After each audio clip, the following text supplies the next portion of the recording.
உயிரோடி தமிழோடு இணைந்திருக்கிறீர்கள். ILC தமிழ். உயிரோடி தமிழில் அன்பர்களே, அரசியல் களம். இன்றைய அரசியல் கள நிகழ்ச்சியில் தாயகத்திலிருந்து தாயக உடவியலாளர் இரா மைதர் இணைகின்றார். வணக்கம் இரா மைதரன். வணக்கம் தனானா, அன்பர்களுக்கு முன்னேற வணக்கம். உங்களுக்கும் வணக்கத்தை தெரிவித்துக் கொண்டு இன்றைய அரசியல் கள நிகழ்ச்சியில் நாங்கள் ஜனாதிபதி தேர்தல் முடிவு பெற்று பொது தேர்தல் நடைபெற்று நாடாளுமன்றம் கூடப்பட்டது. தமிழ் தரப்பை பொறுத்த மட்டில் நாடாளுமன்ற பிரதிநிதிகளுடைய நிலை மாற்றங்கள் ஏற்பட்டிருந்த விடயங்கள் நாங்கள் ஏற்கனவே பார்த்திருக்கின்றோம். ஆனாலும் கூட நாடாளுமன்ற தெரிவின் ஊடாக அந்த பிரதிநிதிகள், தமிழ் பிரதிநிதிகள், அவர்கள் முதல் தடவையாக சிலர் சென்றிருக்கிறார்கள். இனி தமிழரசு கட்சியை பொறுத்தமட்டில் 8 பேர் தெரிவு செய்யப்பட்டிருக்கிறார்கள். கடந்த தடவை 5 பேர் இருந்தார்கள். இவர்கள் எல்லோருடைய இந்த வருகையை நீங்கள் எவ்வாறு அவதானித்தீர்கள்? நாடாளுமன்றத்தில் அவர்களுடைய கன்னி உரை என்ன விதமான விடயங்களை அடக்கி இருந்தது? எவ்வாறு அவர்களுடைய உரை அமைந்திருந்த என்ற விடயங்களை உங்களுடைய தமிழ் உறவுகளுக்கு கூறுவீர்களா? நிச்சயமாக நாங்கள் இதிலே முக்கியமாக நாங்கள் பார்க்க வேண்டிய இடம் 10வது பாராளுமன்றம் ஆரம்பித்திருக்கின்றது. அதிலே 10வது பாராளுமன்றம் என்று வருகின்ற போது மிக முக்கியமாக தமிழ் மக்களுடைய விடயங்களிலே நாங்கள் உற்று நோக்க வேண்டிய விடயம் என்று சொன்னால், கடந்த 76 ஆண்டு கால அரசியல் பாரம்பரியங்களை கடந்து ஒரு புதிய மாற்றம் என்கின்ற, அதாவது ஒட்டுமொத்தமாகவே ஒரு நிலை மாற்றம் என்கின்ற ஒரு கோஷத்தை தான் தேசிய மக்கள் சக்தி முன்வைத்தது. வெறுமனே அரசியல் மாற்றமாகவோ இல்லை ஒரு அடிப்படை மாற்றம் என்கின்ற ஏதோ ஒரு விடயத்தை தொடாமல் ஒட்டுமொத்தமாகவே ஒரு தலைகள் மாற்றத்தை நோக்கியதாகத்தான் அவர்களுடைய அரசியல் செயல்பாடு, அதற்கான ஒரு முன்னெடுப்புகள் இருந்தது.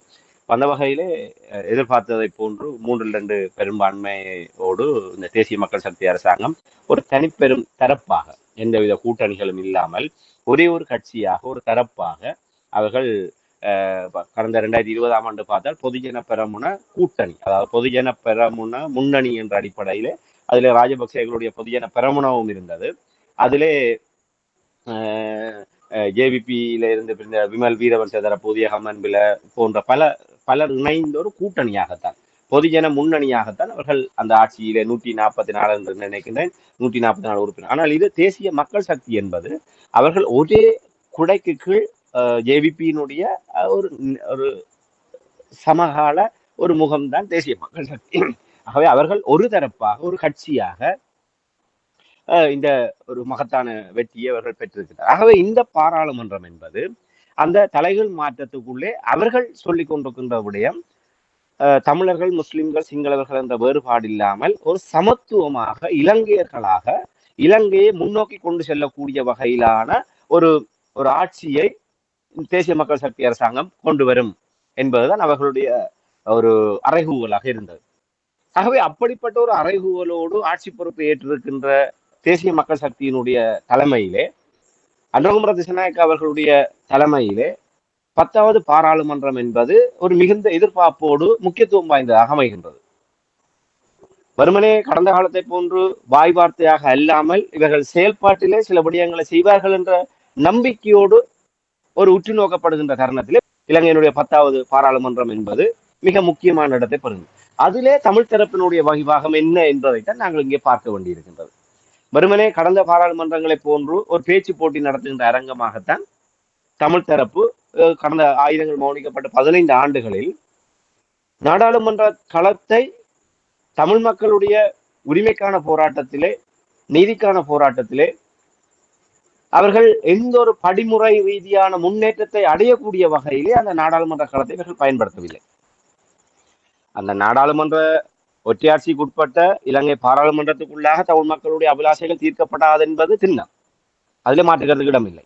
ஆனால் நாங்கள் இலங்கைக்குள்ளாக நின்று கொண்டு இலங்கையினுடைய ஒற்றையாட்சி அரசியலமைப்பை ஏற்றுக்கொண்டதாக சத்தியப்பிரமாணம் செய்து கொண்டு அந்த அரசியல் அமைப்பின் ஊடாக கிடைக்கின்ற பாராளுமன்ற பிரதித்துவத்தின் ஊடாகத்தான் நாங்கள் எங்களுடைய குரலாக நாங்கள் செயல்பட வேண்டியவர்களாக இருக்கின்றோம், எங்களுடைய மக்களுடைய பிரதிநிதிகளாக செயல்பட வேண்டி இருக்கின்றோம். அந்த நோக்கு நிலையில் நின்று கொண்டு பார்த்தால் இவர்களுடைய அடைவு என்பது இந்த 10வது பாராளுமன்றத்திலும் மிக ஏமாற்றகரமாகத்தான் தொடங்கி இருக்கின்றது.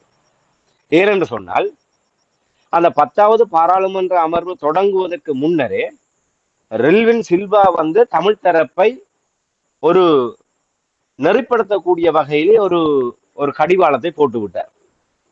நாங்கள் ஏற்கனவே பார்த்திருந்தோம், அந்த 13வது திருத்த சட்டம், மாகாண சபை முறை நீக்கம் என்பவை தொடர்பாக முன்னிலைப்படுத்தப்பட நாங்கள் மிக தெளிவாக கூறினோம். ரெல்வின் சில்வா அவர் இந்த தவறாக எதையுமே கூறவில்லை.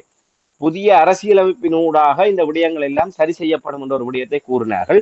திட்டமிட்டு இந்த விடயம் பூதாகரப்படுத்தப்பட்டது.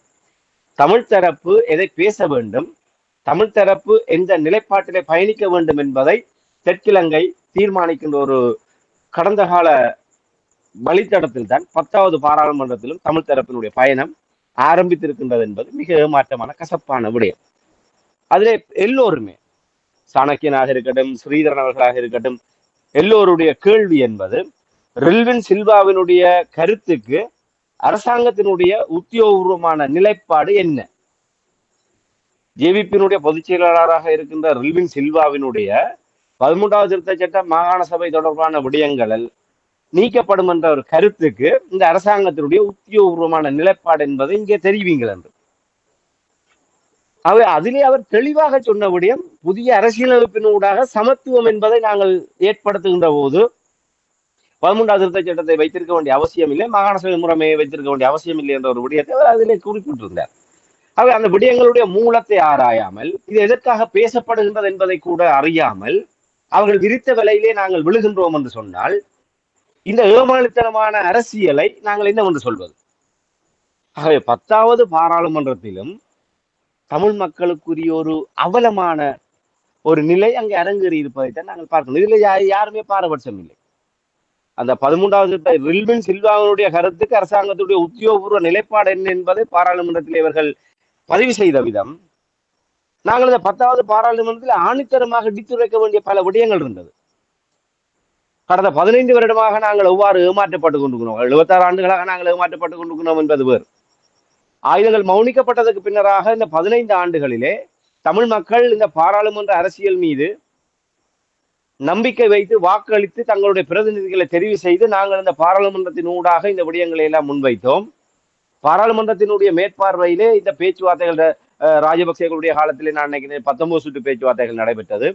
ரணில் மைத்திரி அரசாங்கத்திலே பல சுற்று பேச்சுவார்த்தைகள், அதை விட அரசியலமைப்பு பேரவை நான் நினைக்கிறேன் 70க்கும் மேற்பட்ட தடவை அவர்கள் கூடி இந்த விடயங்கள் தொடர்பாக பேசுகின்ற போது இதிலே தமிழ் தேசிய கூட்டமைப்பின் சார்பாகவும் அங்கே வகிபாகம் வகிக்கப்பட்டது. பின்னர் ரணில் காபந்து அரசாங்கத்திலும் இந்த கோட்டபாய ராஜபக்சேவுடைய காலத்திலும் பேச்சுவார்த்தை முன்னெடுக்கப்பட்டது. கோட்டபாயவுடைய பொறுப்பை இவர் இடைக்காலத்தில் பொறுப்பேற்ற போது கூட இவர்கள் பேசினார்கள். இவை அனைத்துமே இந்த 15 ஆண்டுகளிலே நடந்தேறியவை. இவை அனைத்துமே எப்படியான ஒரு நிலையிலே முடிவு கொண்டு வரப்பட்டது, எப்படியான அரசியல் நெருக்கடிகள் நிமித்தமாக இவை கைவிடப்பட்டது, இல்லை இதை வலிந்து கைவிடப்படுகின்ற நிலைமை தள்ளப்பட்டது. ஆகவே இந்த நிலையிலே அமைந்திருக்கின்ற இந்த 10வது பாராளுமன்றம் தமிழ் மக்களுக்கு என்ன செய்தியை சொல்கின்றது? தமிழ் மக்களுடைய இந்த தீர்வுக்கான விடயங்களை நாங்கள் ஆணித்தரமாக அங்கே வகைப்படுத்தி இருக்க வேண்டும். ஒன்று, எங்களுக்கான அடிப்படை அரசியல் தீர்வுக்கு இந்த அரசாங்கத்துடைய அவர் புதிய அரசியலமைப்பினூடாக அவர்கள் சொல்வது என்பது வேறு. அதிலே என்ன நிலைப்பாட்டை எடுக்க போகின்றீர்கள்? அதை அரசாங்கத்துடைய கொள்கை, இது ஜனாதிபதியினுடைய கொள்கை பிரகடனத்தின் மீதான ஒரு விவாதம். அவை கொள்கை பிரகடனத்திலே தமிழ் மக்களுடைய விடயங்கள் உள்ளடக்கப்படவில்லை என்பதை நாங்கள் பொதுவாக சொல்லிவிட்டு ரில்வின் சில்வாவினுடைய விடயத்துக்கு சென்று விட்டோம். அவை ஜனாதிபதி அவர்கள் தன்னுடைய கொள்கை பிரகடன உரையிலே நாங்கள் தொடர்ச்சியாக கூறுகின்ற விடயம், உள்ளங்கை ரகசியமாக பொத்தி வைத்துக் கொண்டு தமிழ் மக்களுடைய விவகாரங்களுக்கு இலங்கையிலே யாராலுமே தீர்வு கண்டுவிட முடியாது. அவ்வாறான ஒரு தந்திரோபாயத்தோடு இந்த அரசாங்கம் நகருமாக இருந்தால் இந்த அரசாங்கம் ஏமாற்றி நடுவழியிலே தமிழ் மக்களை விட்டு சென்றுவிடும். நிச்சயமாக இதுதான் நடந்தேறும். இதை நாங்கள் வலியுறுத்த வேண்டியவர்களாக இந்த அரசியல் தீர்வு விடயத்திலே ஏன் ஜனாதிபதி அதிலே காத்திரமான நடவடிக்கைகளை எடுக்கவில்லை? தன்னுடைய கொள்கை பிரகடன உரையிலே தமிழ் மக்களுடைய அரசியல் தீர்வு தொடர்பாக எந்த விதமான வெளிப்படையையும் வெளிப்படுத்துவதற்கான காரணம் என்ன? அது தொடர்பாக இந்த அரசாங்கத்தினுடைய நிலைப்பாடு என்ன? நாங்கள் ஏன் 13 மாகாண சபைக்கு போவான்? நாங்களாக வெளியவை கேட்கின்றோம், அது தந்தால் போதும், அதையே தக்க வைத்தாலே போதும் என்ற அந்த ராஜபக்சேகளுடைய கடந்த கால தந்திரோபாயத்துக்குள் நாங்கள் மீளவும் சிக்கி இருக்கின்றோம். முதலில் அதை கேட்டிருக்க வேண்டும். ஏற்கனவே காணாமலாக்கப்பட்டவருடைய விவகாரம் இருக்கின்றது. அதை விட எங்களுடைய முள்ளிவாய்க்கால் அந்த பெருந்துயரத்துக்கு பொறுப்பு கூற வேண்டிய கடப்பாடு இருக்கின்றது. உள்ளக விசாரணை தொடர்ச்சியாக இந்த 15 ஆண்டுகளிலே உள்ளக விசாரணை மூலமாக எந்தவித முன்னேற்றமும் இல்லாத ஒரு சூழ்நிலையிலே தமிழ் மக்கள் ஒரு கையர் நிலைமையில நிற்கின்றோம். எங்களுக்கு இந்த நீதி என்பது சர்வதேச விசாரணை மூலம்தான் எங்களுக்கு கிடைக்கும் என்பதை ஆணித்தரமாக பதிவு செய்திருக்க வேண்டும். ஏனென்றால் இந்த அரசாங்கமும் ஜெனீவாவிலே சர்வதேச விசாரணையை முற்றாக நிராகரித்து உள்ளக பொறிமுறை ஊடாகத்தான் இந்த விடயங்களுக்கு தீர்வு காணப்படும் என்ற ஒரு விடயத்தை அவர்கள் பதிவு செய்திருக்கின்றார்கள். ஆகவே அந்த முதலாவது அமர்விலே நாங்கள் அந்த விடயங்களை இடித்துரைத்திருக்க வேண்டும். அதாவது முதலாவது அமர்விலே தமிழ் மக்களுடைய நிலைப்பாடு இந்த 10வது பாராளுமன்றத்திலே இந்த புதிய அரசாங்கத்திடமிருந்து தமிழ் மக்கள் எதிர்பார்ப்பது இதைத்தான். தமிழ் மக்கள் இந்த தீவிலே, இலங்கை தீவிலே கௌரவமாக வாழக்கூடிய ஒரு சமஷ்டி அடிப்படையிலான தீர்வை வழங்குவதற்கு இந்த அரசாங்கம் தயாரா? தமிழ் மக்களுக்கு நிகழ்ந்த கொடுமைகளுக்கும் இனப்படுகொலை உள்ளிட்ட குற்றங்களுக்கும் சரியான ஒரு நீதி விசாரணை நடத்த வேண்டுமாக இருந்தால் அது சர்வதேச விசாரணை ஊடாகத்தான் இவை நடைபெற முடியும் என்று தமிழ் மக்கள் நம்புகின்றார்கள். ஆகவே இந்த சர்வதேச விசாரணை தொடர்பாக அரசாங்கத்தினுடைய நிலைப்பாடு என்ன? அதே நேரத்திலே காணாமலாக்கப்பட்டவர்கள், அரசியல் கைதிகள் விடுதலை, காணி விடுவிப்பு உள்ளிட்ட பல விடயங்கள் இருக்கின்றது. அதிலே வடக்கு கிழக்கிலே 2009ஆம் ஆண்டுக்கு பின்னர் ஆக்கிரமிக்கப்பட்ட எத்தனையோ இடங்கள் இருக்கின்றது. பௌத்த ஆக்கிரமிப்பு இருக்கின்றது 2009க்கு பின்னர். 2009க்கு முன்னர் இல்லாத இடங்களில் எல்லாம் வடக்கு கிழக்கிலே பௌத்த விகாரைகள், அங்கே ஒரு சிங்களவர்கள் கூட குடியிருக்காத பிரதேசத்திலே வெறுமனே சுற்றுலாவிகளாக வந்து செல்கின்ற சிங்களவர்களுக்காக எதற்காக அத்தனை பிரமாண்டமான புத்த விகாரைகள் எங்களுடைய மண்ணில் அமைக்க வேண்டும்? அவர் 2009ஆம் ஆண்டுக்கு பின்னர் மே 18க்கு பின்னர் வடக்கு கிழக்கிலே நிறுவப்பட்ட அத்தனை புத்த விகாரைகளும் உடனடியாகவே மீள் விசாரணைக்கு உட்படுத்தப்பட்டு அங்கே எந்த விதமான ஒரு நியாயமற்ற முறையிலே அமைக்கப்பட்டதால் உடனடியாக உரிய மரியாதையோடு அகற்றப்படக்கூடிய ஒரு கோரிக்கை முன்வைக்கப்பட்டிருக்க வேண்டும். இதில் நாங்கள் பின்னர் பார்த்துக் கொள்கின்ற விடயம் அல்ல. முதலாவது அமர்விலே நாங்கள் இந்த விடயங்கள் எல்லாம் இதுதான் அன்னூர் அரசாங்கத்துக்கு தமிழ் மக்களிடமிருந்து எதிர்பார்க்கப்படுகின்ற விடயம் இதுதான் என்பதை நாங்கள் சொல்லி இருக்க வேண்டும். அதை விட்டு 13வது திருத்த சட்டம் தொடர்பாக அரசாங்கத்தினுடைய நிலைப்பாடு என்ன? மாகாண சபை தேர்தல் வைப்பீர்களா இல்லையா? அதனால வைத்தா தானே முதலமைச்சராக நின்று கொண்டு இல்லை அதனை அமைச்சு பதவியில் எடுத்துக்கொண்டு இன்னும் பல விடயங்களை அவர்கள் செய்து கொள்ளலாம். ஆகவே தமிழ் தரப்பினுடைய இந்த 10வது பாராளுமன்றம் என்பது உண்மையிலே இலங்கையினுடைய ஒட்டுமொத்த அரசியல் நிலைப்பாட்டிலே ஒரு மிகப்பெரிய ஒரு காத்திரமான எதிர்பார்ப்போடு திருப்பு முனை ஏற்படுத்தக்கூடியதாக எதிர்பார்க்கப்படுகின்ற தருணத்திலே தமிழ் தரப்பு அதை புரிந்து கொள்ளாமல், அந்த கனதியை தம்பசப்படுத்தாமல் அவர்கள் பழைய பாதையிலே தங்களுடைய ஒரு அடையாள அரசியலையும் இருப்பரசியலையும் இல்லை அவர்களை ஏவி விடுவர்களுடைய பிரதிநிதிகளாக, அதாவது மக்களுடைய நிலையில் இல்லாமல் அவர்களை இயக்குகின்ற தரப்பினருடைய குரலாகத்தான் அந்த பாராளுமன்றத்தில் இவர்கள் ஒழித்திருக்கிறார். ஆகவே நாங்கள் தமிழ் மக்களுடைய நிலையில் நின்று கொண்டு இந்த 10வது பாராளுமன்றத்துடைய கன்னி அமர்விலே தமிழ் தரப்பு வெளிப்படுத்திய விதம் என்பது நாங்கள் திருப்தி கொள்ளக்கூடிய விடயம் அல்ல. மிக மிக மிக மோசமான ஏமாற்றமான ஒரு பதிவாகத்தான் நாங்கள் இந்த விடயங்களை பார்க்க முடியும். மிராமேந்திரன், இப்போ 10வது நாடாளுமன்ற அமர்வுக்கு முன்னதாகவே அனுர குமாரதிசாநாயக்கா தமிழ் தரப்புக்கு கடிவாளத்தை போட்டு விட்டார்கள் என்று நீங்கள் கூறுகிறீர்கள். அப்படி என்றால் இந்த நிலைமையை புரிந்து கொள்ளாத ஒரு வெளிப்பாடு தானே தமிழரசு கட்சி மட்டும் போய் அனுர குமாரதிசாநாயக்கா அவர்களை சந்தித்தது? நிச்சயமாக இதே நாங்கள் ஒரு முதிர்ச்சியான அணுகுமுறையாக பார்க்க முடியாது. என்றால் புதிய அரசாங்கம் அமைந்திருக்கின்றது. அமைந்தவுடன் நாங்கள் விழுந்தடித்துக் கொண்டு போய் அவர்களை சந்திக்க வேண்டிய அவசியம் இல்லை. மரியாதை நிமித்தம் என்கின்ற ஒரு சொல்லாடலுக்குள் நாங்கள் இவர்களுடைய விடயங்களை நாங்கள் நியாயப்படுத்தி விட சென்று விட முடியாது. நல்லெண்ணத்தை காட்ட வேண்டியவர்கள் அவர்கள் தான். நாங்கள் ஜனாதிபதியுடன் பேச்சு மேசைகளை பகிர்ந்து கொள்வதென்பது நிபந்தனையற்ற முறையிலே முன்னாய்த்தம் எதுவுமே இல்லாமல் தமிழ் மக்களுடைய விடயங்களுக்கு ஒரு உறுதிப்பாடு வழங்கப்படாத சூழ்நிலையிலே இவ்வாறு வெற்று மேசைகளை பகிர்ந்து கொள்வதென்பது ஒட்டுமொத்த தமிழ் மக்களையும் பாரிய பின்னடைவுக்கு தள்ளக்கூடிய விடயம் என்பது கடந்த கால வரலாறு. நாங்கள் ஏற்கனவே உறவுகளுக்கு நினைவிருக்கும். ரணில் விக்ரமசிங்க அவர்கள் மிக பாரிய நெருக்கடிகளை சந்தித்திருந்த போது தமிழ் தரப்பை பேச்சு மேசைக்கு அழைத்திருந்தார். இந்த உடனடியாக அரசியலமைப்பு இருக்கின்ற 13வது திருத்த சட்டத்தை நடைமுறைப்படுத்துவேன் என்று கூறி அவர் பல சுற்று பேச்சுவார்த்தைகளை சர்வகட்சி மாநாடுகளை நடத்திவிட்டு நடுத்தருவில விட்டு 13 நான் எங்கே சொன்னேன், நான் சொன்னானா 13ஐ நடைமுறைப்படுத்தி, நான் அப்படி சொல்லவில்லை என்று சொல்லி சுத்துமாத்தை போன்று அவரும் பிள்ளையத்தை மாற்றி போட்டு விட்டு அவரும் தமிழ் மக்களுடைய விவகாரங்களை அப்படியே கிடப்பிலே போட்டு விட்டு சென்று விட்டார். ஆகவே இப்படியாக நாங்கள் எந்த விதமான முன்னேற்பாடுகளும் இல்லாமல் அரசாங்கத்தோடு அது அனுர குமாரதிசாநாயக்காவாக இருக்கட்டும், நாங்கள் அவர்களுடைய நல்லெண்ணத்தை நாங்கள் நிவர்த்தி செய்ய வேண்டிய அவசியம் இல்லை. ஆகவே தமிழரசு கட்சி அவர்கள் ஜனாதிபதியுடனான இந்த சந்திப்பு என்பது இவர்கள் கோரி பெற்றார்களா, அவர்கள் அழைத்தார்களா, எப்படி இருந்தாலும் இவர்கள் இந்த சந்திப்பிலே தமிழரசு கட்சியாக வெறுங்கையோடு அங்கே போய் சந்தித்தது மிகப்பெரிய தவறு. அந்த பாராளுமன்றத்தினுடைய பிரதிபலிப்பை நாங்கள் இங்கே காணக்கூடியதாக ஜனாதிபதியிடம் அதே கேள்வியை தான் கேட்கின்றார்கள். மாகாண சபை தொடர்பாக உங்களுடைய நிலைப்பாடு என்ன? 13 தொடர்பாக உங்களுடைய நிலைப்பாடு என்ன? ரில்வின் சில்வா ஏன் இப்படி சொன்னார், அதற்கு என்ன உங்களுடைய நிலைப்பாட்டை நீங்கள் என்ன என்று இதைத்தான் அங்கே கதைத்திருக்கின்றார்கள். அரசியல் கைதிகள் விடுதலை, காணாமல், அதெல்லாம் போகிற போக்கிலே கதைத்திருக்கின்றார்கள். நீங்கள் ஒரு தீர்வு என்று வருகின்ற ஏன் அந்த 13 மாகாண சபையிலும் தொங்கிக் கொண்டிருக்கின்றீர்கள்? அதுதான் விளங்கவில்லை. தமிழ் மக்களுக்கு என்ன வேண்டும் என்று கேட்பதிலே உங்களோட ஒன்றுமை இல்லாத ஒரு வரிதான நிலையில் தான் நீங்கள் அந்த 13 மாகாண சபையை தொங்கிப்படுத்திக் கொண்டிருக்கின்றீர்கள். அது எடுத்து விட்டு போட்டு அது இருந்து என்ன பயன்? இது 2019ஆம் ஆண்டோடு மாகாண சபை வரதாகிவிட்டது. இந்த 5 ஆண்டுகள் அந்த மாகாண சபை இருக்கின்றதா இல்லையா? இல்லாத போது என்ன நடக்கின்றது? என்ன மாற்றம்? இருந்த போதும் இல்லாத போதும் என்ன வித்தியாசம் இருக்கின்றது? எல்லாமே மத்திய அரசினுடைய நேரடி ஆட்சி முறைகள் தான் எல்லாமே நடைபெற்றுக் கொண்டிருக்கின்றது. மாகாண சபை முறைமை வேண்டாம் என்று நாங்கள் கூறவில்லை. அதை சரியான முறையிலே பயன்படுத்தக்கூடிய நிலைமை எங்களிடம் இருக்கின்றதா? இல்லை முழு அதிகாரத்தோடு அந்த மாகாண சபையை பெறக்கூடிய நிலையிலே நாங்கள் இருக்கின்றோமா? எதுக்குமே இல்லை. அப்படி இருக்கின்ற போது அது തന്നെ எங்களிடம் ஒரு கோரிக்கை இருக்கின்றதா?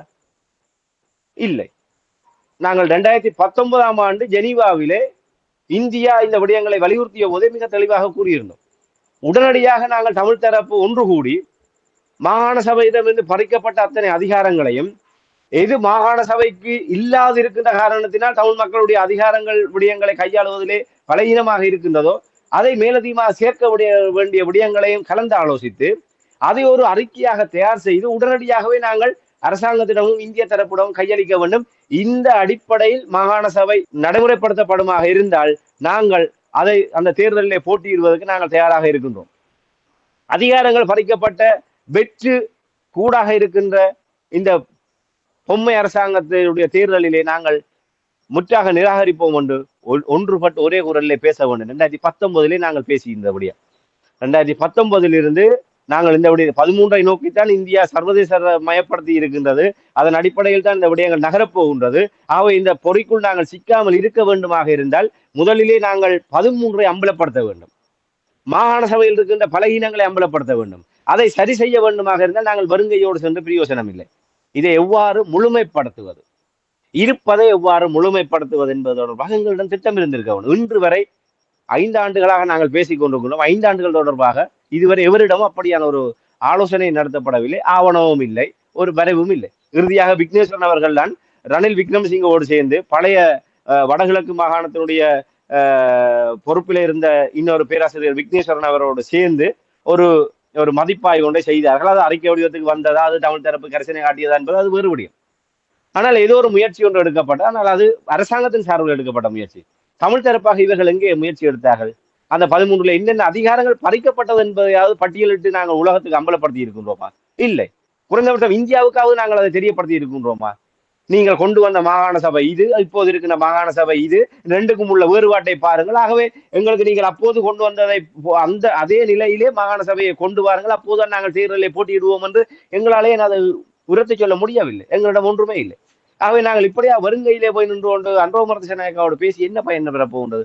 இது வெறுமனே இவர்கள் தமிழரசு கட்சி நாங்கள் ஏற்கனவே கடந்த காலத்தில் சொல்வதை போன்று சம்பந்தன் சுமந்திரன் போன்றவர்கள் ஏன் இவ்வாறு பேச்சு மேசைகளை பங்கெடுப்பது என்று சொன்னால் தமிழ் மக்களுடைய தலைமைத்துவத்தை நாங்கள் தான் வைத்திருக்கின்றோம். செயல்பாட்டு ரீதியாக அல்லாமல் இப்படியான அடையாளபூர்வமான செயல்பாடுகளின் ஊடாக நாங்கள் தான் தமிழ் மக்களுடைய பிரதிநிதிகள். இன்று விரும்பியோ விரும்பாமலோ வடகிழக்கிலே 8 ஆசனங்களை பெற்று தமிழரசு கட்சி ஒரு தரப்பாக தமிழ் மக்களால் தெரிவு செய்யப்பட்டிருக்கிறது. ஆகவே இதை ஒரு செயல்பாட்டு ரீதியாக நிரூபிப்பதற்கு பதிலாக இப்படியாக போய் அங்கே பேசுவதன் ஊடாக இந்த பாருங்கள் நாங்கள் தான் தமிழ் மக்களுடைய விடயங்களை முன்னகர்த்தக்கூடிய ஒரு தரப்பாக இருக்கின்றோம் என்று அவர்கள் அங்கே போயிருக்கின்றார்கள். அதை விட இன்னொரு விடயம், சம்பந்தன் சுமந்திரனுக்கு பின்னர் ஸ்ரீதரனுக்கு அந்த பதவி உயர்வு கிடைத்திருக்கின்றது. அதாவது தமிழ் மக்களுடைய விவகாரங்களை தலைமை தாங்கி கொண்டு நடத்தக்கூடிய ஒரு உயர்வு. ஏன்னால் நீங்கள் கடந்த காலத்தில் பார்த்தீர்களானால் அரசு தலைவர்களுக்கு அடுத்ததாக சம்பந்தன் அவர்கள் இருப்பார். இறுதியாக சம்பந்தன் இல்லாத நேரங்களிலே சுமந்திரன் அவர்கள் இருந்தார். இப்போது அந்த இடத்துல ஸ்ரீதரன் இருக்கின்றார். இவ்வளவுதான் மிச்சம். அந்த மாற்றம் என்பது இவ்வளவுதான். ஆனால் அதே அணுகுமுறைதான் ஜனாதிபதி அன்றகுமார திசாநாயக்காவோடு இவர்கள் போய் சந்தித்தது என்பது இவர்களுடைய ஒரு அரசியல் ஒரு லாபத்துக்காகவும் அதே நேரத்திலே இவர்களுடைய ஒரு தூர நோக்கற்ற ஒரு குறுகிய அரசியல் நலன் சார்ந்த ஒரு நிலையில் தான் இவர்கள் ஜனாதிபதியை சந்தித்திருக்கிறார் என்பதை மிக ஆணித்தரமாக கூற முடியும். இவர்கள் எப்படி தொடர்ந்து செயல்படுவார்களா என்றால் நீங்கள் கூறுவது போல் கடந்த காலங்களில் எவ்வாறு இருந்ததோ அதே நிலைமை தான் இருக்க போன்ற, குறிப்பாக கஜேந்திரகுமார் பொன்னம்பலம் அவர்கள் அங்கே சென்றிருக்க வேண்டும். இன்னமொன்று பிரித்து ஆளுகின்ற விடயத்தை தான் அவர்களும் கையாளுகிறார்கள் என்றால் அனுரகுமார் திசாநாயக்கனுடைய தேசிய மக்கள் சக்தியின் 4 தமிழ் உறுப்பினர்கள் இருக்கிறார்கள். ஏன் அவர்கள் எல்லாம் செல்லவில்லை என்று இப்போ நிறைய கேள்விகள் எல்லாம் வரும். சரி, அதை அப்படியே இருக்கட்டும். நாங்கள் அது தொடர்பாக அடுத்து வரும் காலங்களில் பார்க்கலாம். ஆனால் அனுரகுமார திசாநாயக்கா அவர்கள் சந்தித்த பொழுது அனுரகுமார திசாநாயக்கா என்ன பதில் சொன்னார் என்று அறியக்கூடியதாக இருந்ததா? உண்மையிலே அவர் பெரிய அளவிலே அவர் தங்களுடைய அதாவது 2025ஆம் ஆண்டு அவர்கள் தங்களுடைய அரசாங்கத்தினுடைய நிலைப்பாடுகளை கூறுகிறார். இப்போதுதான் 2 தேர்தல்களை அடுத்தடுத்து நடத்தி இருக்கிறோம். ஜனாதிபதி தேர்தல், பாராளுமன்ற தேர்தலை நடத்தி இருக்கின்றோம். அடுத்த உள்ளூராட்சி மன்ற தேர்தலை நடத்தியாக வேண்டிய சூழல் இருக்கின்றது. ஆகவே இப்போது மிகப்பெரிய நாடு ஒரு நிதி நெருக்கடியில் இருக்கின்ற போது தொடர்ச்சியாக ஒரு தேர்தல்களை நடத்துவது என்பது பாரிய ஒரு சிக்கல் இருக்கின்றது. எப்படி இருந்தாலும் 2025ஆம் ஆண்டு இறுதி கால பகுதிக்குள்ள மாகாண சபை தேர்தல் நடத்தப்படும். இவர்கள் மாகாண சபையை முன்கூட்டியே நடத்த வேண்டும் என்ற ஒரு கோரிக்கை முன்வைத்திருக்கிறார். அதனால்தான் அவர் அந்த விளக்கத்தை கூறியிருக்கிறார். இது நீதிமன்ற விவகாரம் என்ற அடிப்படையிலே உள்ளூராட்சி மன்ற தேர்தலை நடத்த வேண்டிய ஒரு நிலை இருக்கின்றது. ஆகவே அதை முடித்ததற்கு பிற்பாடு இந்த 2025ஆம் ஆண்டு இறுதிக்குள்ளாக எப்படியாவது மாகாண சபை நடத்தப்படும். அதே நேரத்திலே 3 ஆண்டுகள் குறைந்தபட்சம் ஒரு 3 ஆண்டுகள் என்றாலும் இந்த அரசியலமைப்பு விடயங்கள் முன்னகர்த்த வேண்டி இருக்கும். ஆகவே அந்த அரசியலமைப்பு நடவடிக்கைகளுக்கு பிற்பாடுதான் இந்த விடயங்கள் எல்லாம் இல்லாத ஒரு மாகாண சபை முறைமை என்பது அந்த அரசியலமைப்பு உருவாக்கப்படுகின்ற வரை, அது நிறைவேற்றப்படுகின்ற வரை இந்த விடயங்கள் தொடர்ந்து இருக்கும் என்ற ஒரு உத்தரவாதத்தை அங்கே வழங்கி இருக்கின்றார் என்று சொன்னால், அப்ப இவர்கள் என்னதை கேட்டிருப்பார்கள் என்று நீங்கள் ஊகித்து பாருங்கள். 13வது திருத்த சட்டத்தை மாகாண சபை தேர்தல் நடக்கும், அது புதிய அரசியலமைப்பு வரும் வரை அது இருக்கும் என்ற ஒரு உத்தரவாதத்தை அவர் அங்கே கொடுக்க முற்படுகின்றார் என்று சொன்னால், அங்கே போய் எதிர்முனையில இருந்தவர்கள் இதை கேட்டிருப்பார் என்பதை நீங்கள் இலகுவாக புரிந்து கொள்ள முடியும். இதை தவிர புதிய அரசியலமைப்பின் ஊடாக மட்டும்தான் தமிழ் மக்களுடைய விடயங்களுக்கு தீர்வை காண முடியும். அதனூடாகத்தான் தீர்வு வழங்கப்படும் என்ற ஒரு விடயத்தையும் அவர் அங்கே பதிவு செய்திருக்கின்றார். அது ஒன்று வேறு அரசியல் கைது விடயங்கள் தொடர்பாக ஆராயப்பட்டு கொண்டிருக்கின்றது. அது தொடர்பான முடிவுகள் எடுக்கப்படும் என்று காணாமலாக்கப்பட்ட ஒரு விடயங்கள் தொடர்பாகவும் சொல்லப்பட்டிருக்கின்றது. ஆனால் இவையெல்லாவற்றையும் கடந்து ஏன் ஒரு கொள்கை பிரகடன உரையிலே தமிழ் மக்களுடைய விடயங்கள் தொடர்பாக அங்கே வெளிப்படுத்தாமை என்பது தொடர்பாக இந்த விடயங்களும் வழங்கப்படவில்லை. ஆகவே இந்த 13வது திருத்த சட்டம், மாகாண சபை, அரசியலமைப்பு, புதிய அரசியலமைப்பு போன்ற விடயங்கள்லாம் அங்கே ஜனாதிபதி திருவாய் மலர்ந்திருக்கின்றார். சரி, என்னவோ நாங்கள் பொறுத்திருந்து பார்ப்போம். இவர்களுடைய அறிவில்லாத ஆக்கப்பூர்வமான ஒரு நடத்தைகளையும் இதுவரையில் நாங்கள் கடந்த காலங்களையும் பார்க்கவில்லை, இப்பொழுதும் பார்க்க முடியாமல் இருக்கின்றது. சரி, இந்த நிலைமை அப்படி இருக்கும் பொழுது ராமேந்திரன், ஆனால் ஒரு சிறிய மாற்றம் ஒன்று வந்திருப்பது போல் நான் அவதானிக்கிறேன். குறிப்பாக உங்களுக்கு தெரியும், உயிரோடை தமிழுக்கு நிறைய விமர்சனங்கள் வந்தது. கஜேந்திரகுமார் பொன்னம்பலம் அவர்களுடைய அணி ஒரு தன்னிச்சையாக செயல்படுவதும், தங்களை விட வேறு யாருமே இல்லை என்ற விதத்தில் விட்டு கொடுக்கின்ற தன்மையோ அவ்வாறான நிலைமை இல்லை என்பதை நாங்கள் நிறைய அடிக்கடி கூறியிருக்கோம். நாங்கள் உண்மையாக பேசுவோம், நாங்கள் அதை சுட்டி காட்டினோம். ஆனால் அதை சுட்டி காட்டியதின் ஒரு விளைவாக நாங்கள் மட்டுமில்லை, எத்தனையோ ஊடகங்கள் அதை சுட்டி காட்டியிருக்கிறார்கள். விளைவாக சின்ன மாற்றம் வந்திருப்பது போல் தெரிகின்றது. குறிப்பாக கஜேந்திரகுமார் பொன்னம்பலம் அவர்கள் ஸ்ரீதரன் அவர்களை சந்திப்பு நடந்திருக்கு, பேச்சுவார்த்தை பேசியிருக்கிறார் என்ற விடயங்கள் கூறப்படுகின்றது. இறங்கி வந்து இவ்வளவு தூரம் பேச வேண்டும், பேசினால்தான் நாங்கள் ஒரு சரியான பாதையில் பயணிக்கலாம் என்று சிந்தித்ததே நான் ஒரு நேர்மறையான விடயமாக பார்க்கிறேன். நீங்கள் எவ்வாறு பார்க்கிறீர்கள்? இந்த பின்னணி என்ன? உண்மைதான், நாங்கள் தொடர்ச்சியாக வலியுறுத்தினோம். அது நாங்கள் அதை எதற்காக, எந்த நிலையில் அந்த முடிவு எடுக்கப்பட்டது என்கின்ற ஒரு பார்வை விமர்சனத்துக்குள் செல்வதற்கு அப்பால், முதற்கண் கஜேந்திரகுமார் பொன்னம்பலம் அவர்கள் தமிழ் மக்களுடைய தீர்வு விடயம் தொடர்பாக நாங்கள் பேசுவதற்கு தயாராக இருக்கின்றோம். அது தமிழ் மக்கள் பேரவையினுடைய தீர்வு திட்டத்தின் அடிப்படையிலே எல்லோருமே இணைந்து பேசுவதாக இருந்தால் தயாராக இருக்கின்றோம் என்ற ஒரு அறிவிப்பை முதலே விடுத்திருந்தார். அதற்கு பின்னர் ஸ்ரீதரன் அவர்களுடைய இல்லத்துக்கு நேரடியாக சென்று அந்த தமிழ் மக்கள் பேரவையினுடைய தீர்வு திட்ட வரவை கையளித்து, இந்த அடிப்படையிலே நாங்கள் இணைந்து செயல்படுவதாக, தமிழ் மக்களுடைய ஒரு தீர்வு விடயத்திலே ஒரு பொது கொள்கையை உருவாக்குகின்ற அடிப்படையிலே நாங்கள் இணைந்து செயல்பட தயாராக இருக்கின்றோம். அது தொடர்பாக அவர்கள் விரிவாக உரையாடி இருக்கின்றார்கள். அது நிச்சயமாக நாங்கள் வரவேற்கக்கூடிய விடயம். நாங்கள் அதைத்தான் தொடர்ச்சியாக வலியுறுத்துகின்றோம். நாங்கள் இதிலே தமிழ் தேசியத்திலே தொடக்கு பார்த்து கொண்டு அவர் தரம் குறைந்தவர், அவர் தங்கம் நான் தகரம், இல்லை நான் தங்கம் அவர் தகரம் என்ற அடிப்படையிலே நாங்கள் பாகுபடுத்தி பார்க்கின்ற நிலைப்பாடு அல்ல. ஒரு கை ஓசை தராது. தமிழ் தேசிய அரசியல் இன்று அவ்வாறு பிளவுபட்டிருக்கின்ற காரணத்தினால்தான் கட்சிகளாக, குழுக்களாகவும், அணிகளாகவும் நாங்கள் பிளவுபட்டு சுயநல அரசியலை முன்னெடுப்பதனால்தான் இன்று நாங்கள் மிகப்பெரிய ஒரு பின்னடைவை தமிழ் மக்களுக்கு ஏற்படுத்தி கொடுத்திருக்கின்றோம். கட்சிகளுக்கு அல்ல. ஏன்னா கட்சிகள் பல நன்மைகளை அனுபவித்துக் கொண்டிருக்கின்றார்கள். ஒவ்வொரு பாராளுமன்ற உறுப்பினர்களும் நன்மைகளை அனுபவித்துக் கொண்டிருக்கின்றார்கள். அவர்கள் இன்று வரை அவர்களுக்கு இந்த என்பிபி அரசாங்கம் கூட முன்னரே கூறினார்கள், தாங்கள் அவர்களுடைய வரப்பிரசாதங்கள் எதையுமே நாங்கள் நீக்கவில்லை, முன்னர் இருந்ததுதான் அவர்களுக்கு இருக்கின்ற ஒரு விடயத்தையும் அவர்கள் இப்போது தெளிவுபடுத்தி இருக்கிறார்கள். ஆகவே அவர்களாகவே இருக்கின்றார்கள். ஆனால் மக்கள் இந்த நிலையில் என்று பார்க்கின்ற போது கஜேந்திரகுமார் பொன்னம்பலம் அவர்களுடைய அந்த அணுகுமுறை என்பது, அதாவது அவர் தேடி சென்று ஸ்ரீதரன் அவர்களை தேடிச் சென்றே அவர் இந்த விடயங்களை நகர்த்தி இருப்பது என்பது நாங்கள் ஒரு முக்கியமான ஒரு முன்னேற்றகரமான தமிழ் தேசிய அரசியல் பரப்பிலே ஒரு முக்கியமான ஒரு மாற்றமாக நாங்கள் அதை நிச்சயமாக கூற முடியும். அதே நேரத்திலே நாங்கள் ஒரு விடயத்தை கூற வேண்டும். எங்களுடைய உறவுகள் பல சந்தர்ப்பங்களிலே கேட்டார்கள், நாங்கள் மாற்று மாற்று மாற்றம் என்று சொல்கின்றோம். இவர்கள் எல்லோருமே நீங்கள் தொடர்ச்சியாக எல்லோருமே பிள்ளை, எல்லோருமே தகுதி இல்லை, எல்லோருமே ஏமாற்றுகின்றார் கூறுங்க. அப்ப நாங்கள் யாரை தெரிவு செய்வது? நீங்களும் நானும் நிச்சயமாக அந்த விடயத்தை தெளிவாக பதிவு செய்தோம். ஒரு வரலாறு நிச்சயமாக இந்த விடயங்களை சரி செய்யும். அதற்காக நாங்கள் பிழையானவற்றை வைத்து இட்டு நிரப்புவோமாக இருந்தால் அந்த இடைவெளி என்பது ஏற்படாது. ஒரு மாற்றம் என்பது வர வேண்டும். அந்த இடைவெளி ஒன்று, இப்ப நாங்கள் ஒரு லிட்டர் கொள்ளளவு கொண்ட ஒரு நீர் போத்தலிலே 1 லிட்டரை நாங்கள் நிரப்பிவிட்டால் அதற்கு மேல் நாங்கள் நிரப்ப வேண்டிய அவசியம் இல்லை. அது 1000 மில்லி லிட்டருக்கு குறைவாக 1 மில்லி லிட்டர் இருந்தால்தான் நாங்கள் அந்த 1 மில்லி லிட்டரை விட்டு நாங்கள் நிரப்ப முடியும். நாங்கள் அது சுத்தமான நீராக இருக்கட்டும், இல்லை சாக்கடை நீராக இருக்கட்டும், இல்லை வேறு ஏதாவது ஒரு திரவமாக இருக்கட்டும், ஏதோ ஒன்றை அதனுடைய முழு கொள்ளளவிலே நாங்கள் வைப்போமாக இருந்தால் நீங்க அதுக்குள்ள என்னத்தை நிரப்ப போகின்றீர்கள்? ஆகவே நாங்கள் அதை எப்படியாவது நாங்கள் அதை மாற்றியாக வேண்டும். இன்று அந்த நிலை தான் வந்திருக்கின்றது. அதை நாங்கள் நிச்சயமாக பதிவு செய்ய வேண்டும். என்றால் அந்த ஒரு தமிழ் மக்களை தொடர்ச்சியாக ஒரு ஏமாற்றுவதனுடைய விளைவு எப்படி என்பதை அவர்கள் ஒரு உண்மையில ஒரு சில பேருக்கு அந்த ஜெர்மனிட்ட போய் திரும்பி வந்தோம்னு சொல்லுகிறோம்.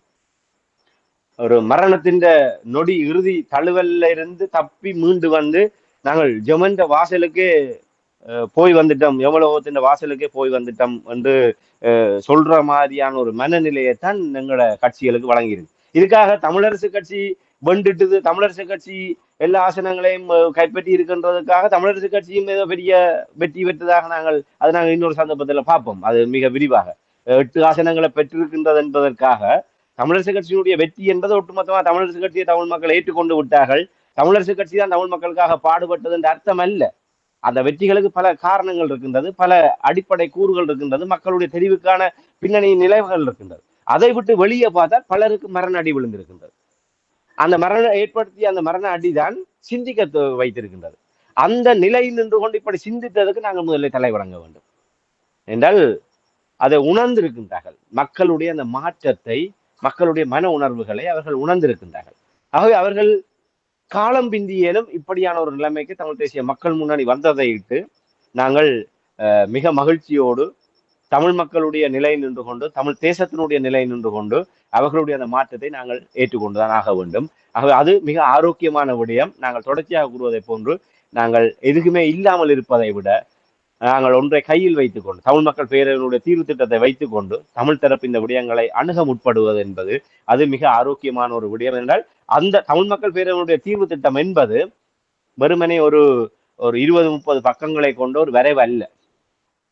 தமிழ் தேசிய பரப்பில் இருக்கின்ற அரசியல் கட்சிகள், புத்திஜீவிகள், சிவில் அமைப்புகள் என பல தரப்பினரும் இணைந்து ஒரு குடிம சமூகமாக, ஒரு தமிழ் தேசமாக தன்னுடைய கொள்ளளவுக்கேற்றவாறு தயாரிக்கப்பட்ட ஒரு வரைவு தான் அந்த தமிழ் மக்கள் பேரவையினுடைய தீர்வு திட்டம். இது வெறுமனே ஒரு 4 கட்சிகள், 4 தலைவர்கள் ஒரு 4 சுவற்றுக்குள் இருந்து எடுக்கின்ற முடிவுகளை போன்ற அல்ல. இது ஒரு ஒப்பீட்டு அளவிலே கடந்த 15 ஆண்டுகளிலே தமிழ் தேசிய பரப்பிலே எட்டப்பட்ட மிக உயர்வான ஒரு அடைவு.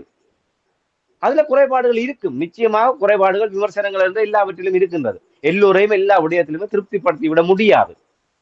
அந்த ஏதோ ஒரு ஒன்றை வைத்துக்கொண்டு அதுல எது நாங்கள் சரி செய்ய வேண்டும், எதை சீர் செய்ய வேண்டும், எதை மாற்றி அமைக்க வேண்டும் என்கின்ற ஒரு இணக்கப்பாட்டுக்கு நாங்கள் உரையாடல்களை மேற்கொள்வதன் ஒரு ஆரோக்கியமான நிலைமை.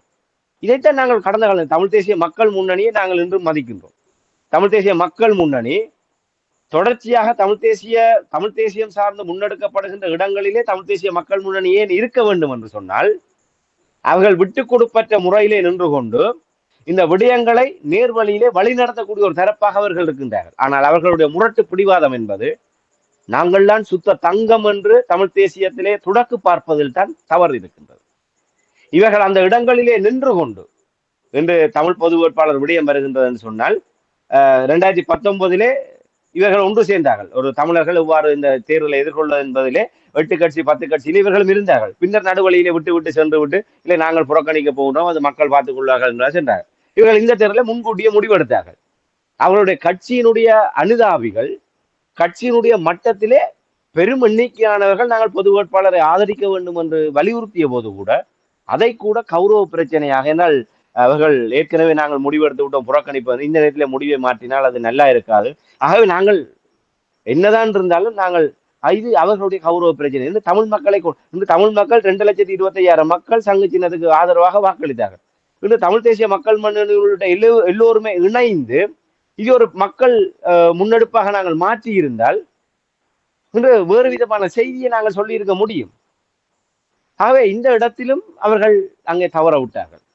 ஆகவே இவர்கள் அந்த ஒரு நிலையில் நின்று கொண்டு சடுதியாகவே இப்படியான ஒரு மாற்றம் வந்ததை நாங்கள் நிச்சயமாக ஒரு வரவேற்கக்கூடிய ஒரு விடயம். இவர்கள் எல்லோருமே சேர்ந்துதான் நாங்கள் இந்த விடயங்களை நகர்த்த வேண்டும். ஆகவே இதிலே தமிழ் மக்கள் பேரவையினுடைய அந்த தீர்வு திட்டத்தை முன்வைத்து அதனுடைய மீளாய்வினூடாக உடனடியாகவே தமிழ் மக்களுடைய ஒரு அரசியல் தீர்வாக தமிழ் மக்களுக்கு எது வேண்டும் என்பதை நாங்கள் ஒரு ஆவண வடிவிலே மக்கள் ஆணை பெற்றதாக முன்வைக்க வேண்டும். ஆகவே இந்த இடத்திலே நாங்கள் ஒரு பொறுப்போடு பதிவு செய்ய வேண்டும். நாங்கள் ஏற்கனவே ஒவ்வொரு கடந்த வருடங்களாக கூட கூறியிருக்கிறோம்.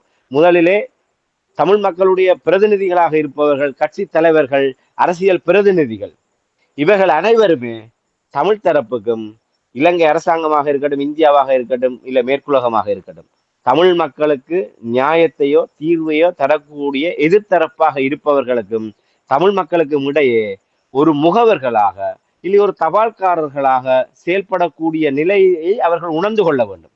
நாங்கள்தான் பிரம்மாக்கள் என்கின்ற மமதையை தூக்கி எறிந்து விட்டு தமிழ் மக்களுடைய அபிலாசைகளை அந்த மறுதரப்பில் இருக்கின்றவர்களுக்கு எடுத்து செல்கின்ற ஒரு முகவர்களாகவோ இல்லை காவி செல்கின்ற ஒரு தபால்காரர்களாகவோ தான் நாங்கள் இருக்கின்றோம்.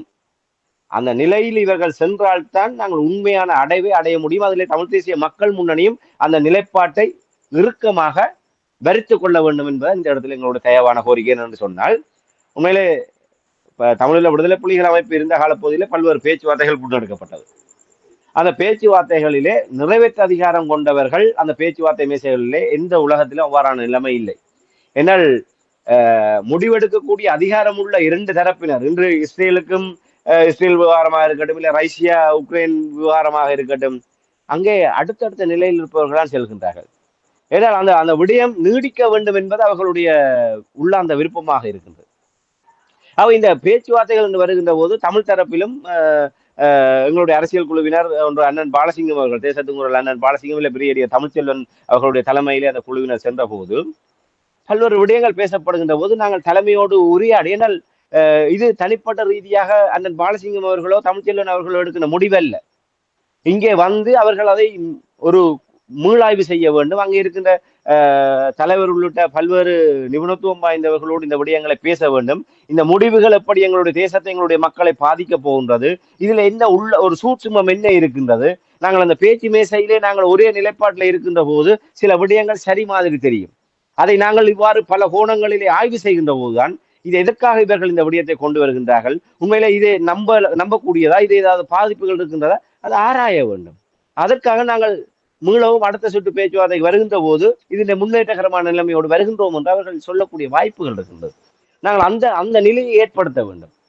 இவர்கள் இந்த விடயங்களை கொண்டு நகர்த்துகின்றார்கள் என்று சொன்னால் நாங்கள் மீண்டும் மக்களிடம் இந்த விடயங்களை பேசித்தால் இந்த என்ன நடக்கின்றது, சம்பந்தன் சுமந்திரன் அவர்கள் மூடி அறைக்குள்ளே நின்று கொண்டு ரணிலோடோ மஹிந்த ராஜபக்சவோடோ இல்லை மைத்ரிபால சிறிசேனவோடோ போய் நின்று கொண்டு தமிழ் மக்கள் அதை விடுங்கள், அவர்கள் எங்களுக்கு 5 ஆண்டுகளுக்கு நாங்கள் குத்தகை கெடுத்து விட்டோம், நாங்கள் எடுக்கிற முடிவு தான், நீங்க சொல்லுங்கள், நீங்க எங்களுக்கு என்ன தருவீங்க, நாங்கள் உங்களுக்கு என்ன தர வேண்டும், நீங்கள் சொல்வதை சொல்லுங்கள், எங்களுக்கு சரி என்று பட்டால் அதை நாங்கள் ஏற்றுக்கொள்கின்றோம். அந்த மூடிய சுவற்றுக்குள் தமிழ் மக்களுடைய தலைவிதி அங்கே தீர்மானிக்கப்படுகின்றது.